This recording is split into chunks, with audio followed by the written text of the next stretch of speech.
तो next video पे अपन क्या करते हैं कि अब कोई कंडीशन लगा देते हैं कॉलम के लिए।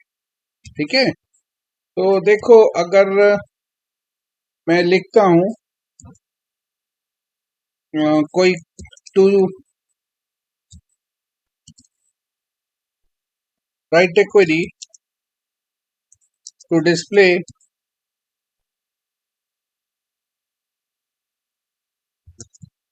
the details of all the employees whose salary is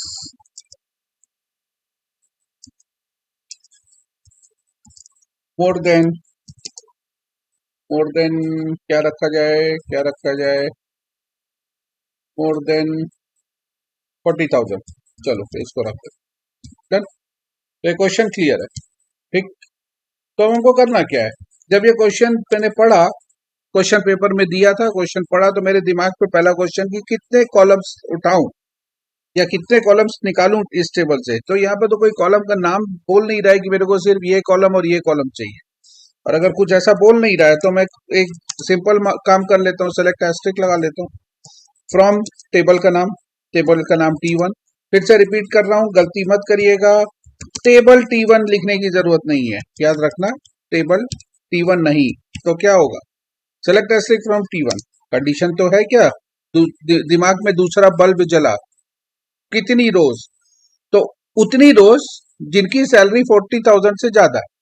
तो एक कंडीशन आ गई, तो कंडीशन लगाने के लिए वेयर क्या 40,000 से ज्यादा सैलरी, तो कॉलम का नाम देखिए, सैलरी हमारे टेबल का है, सैलरी ग्रेटर देन क्या, ये 40,000। ये जो ग्रेटर देन साइन है ये अपन पाइथन में भी पढ़ते थे, relational operator, less than, greater than, less than equal to, greater than equal to. फर्क क्या होता है, पाइथन में इक्वल टू अपन कंपैरिजन ऑपरेटर डबल 2 बार इक्वल टू लगाते थे, एसक्यूएल में सिर्फ 1 बार ही लगता है। ये एक बेसिक डिफरेंस है, याद रखिएगा। ठीक है, तो ये हमारा क्वेरी हो गया, कमांड हो गया, सेमीकोलन, और ये काम खत्म। तो देखो 6 में से सिर्फ 2 ऐसे एम्प्लॉइज हैं जिनकी सैलरी 40,000 से ज्यादा, तो ये हमारी कंडीशन बेस्ड हो गई। समझ में आ गया होगा ये। ठीक, अब हमारे पास क्या होता है, लॉजिकल ऑपरेटर भी होते हैं। लॉजिकल ऑपरेटर मतलब क्या होता है, एंड और और ये दोनों का भी इस्तेमाल करना सीखते हैं। एंड मतलब 2 कंडीशन है तो दोनों का ट्रू होना जरूरी है, और मतलब अगर 2 कंडीशन अप्लाई हो रही है तो दोनों में से कोई अगर एक भी सही है तो you will get the answer. तो अगर मैं यहाँ पर एक ऐसा कमांड लिखूं कि सेलेक्ट एस्ट्रिक फ्रॉम टेबल का नाम T1 where E name is equal to, employee का नाम क्या होना चाहिए, रवि। ठीक है, तो एम्प्लॉय का नाम रवि है, एंड जो सैलरी है वो, रवि की सैलरी देखो ऊपर यहाँ पर दिख रहा है आपको, ये 55,100 है। पर अगर मैं यहाँ पर बोल दूं कि रवि की सैलरी जिसकी 100 रुपए है, तो यहाँ पर देखो 2 कंडीशन है, क्या, नाम रवि है एंड सैलरी 100 रुपए है। तो बीच में अगर एंड है तो कंडीशन दोनों आपकी सेटिस्फाई होनी चाहिए, तभी आउटपुट मिलेगा।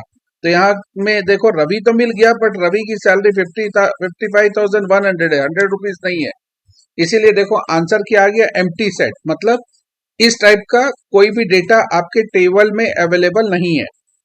क्लियर। पर अगर मैं यहाँ पर रवि एंड के जगह और लगा दूं, और अब बोलता हूं कि जिसकी सैलरी 100 रुपए है, तो और का लॉजिक ये क्या बोलता है कि दोनों में से कोई एक कॉलम भी सही है तो आपको आंसर मिल जाएगा। ठीक है, ये प्रीवियस एग्जीक्यूशन में एरर इसलिए आ गया क्योंकि unknown column sal, actually sal नाम का कॉलम नहीं है, सैलरी कॉलम है, SALARY,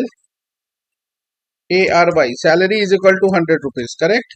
तो यहाँ पर देखो वो रवि, क्योंकि और है बीच में, तो कोई एक कंडीशन भी ट्रू होगी तो आपको आंसर मिल जाएगा, इसलिए आपको आंसर मिल गया रवि का। ठीक है, क्योंकि नाम तो रवि मिल गया, सैलरी उसकी 100 रुपीज नहीं है तो भी कोई इश्यू नहीं है, बीच में और लगा है लॉजिकल ऑपरेटर। तो मेरे ख्याल से ये एंड और का लॉजिक आपको क्लियर हो गया होगा।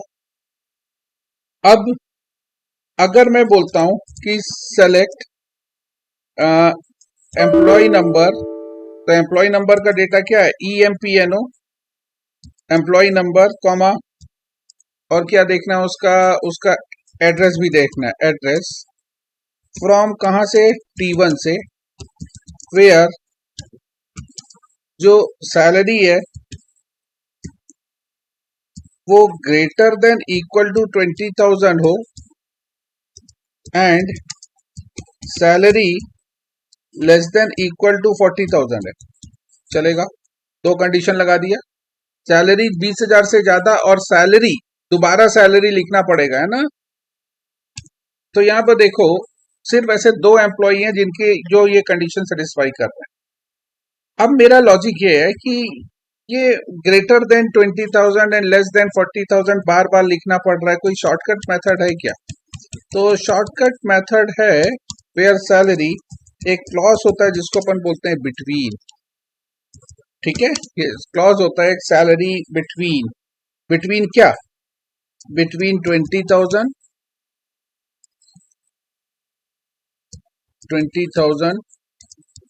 एंड नेक्स्ट क्या है 40,000, ठीक है। यहाँ पर देखो सेम आंसर आ गया। तो आप ये जो ऑपरेटर्स होते हैं जिसको अपन लॉजिकल ऑपरेटर सॉरी जिसको अपन रिलेशनल ऑपरेटर्स बोलते हैं उसका भी इस्तेमाल कर सकते हैं, सेम आउटपुट मिलेगा। ऊपर ऊपर की दोनों क्वेरी देखिए, यहाँ पर आप क्या लिखा आपने, यहाँ पर आपने लिखा salary greater than 20,000 and salary less then 40,000, इसके जगह आप ये भी लिख सकते हैं बिटवीन। एक चीज याद रखें ना कि बिटवीन में क्या होता है, रेंज, रेंज दिया है, मतलब 20,000 से लेकर 40,000 की वैल्यू तक के जितने भी रिकॉर्ड्स हैं उसको फेच कर लो। और एक इंपॉर्टेंट चीज ये है कि ये दोनों वैल्यू इंक्लूड होंगे आपके आउटपुट में ना, मतलब both the values are included for getting the output, right. ये समझ में आ गया।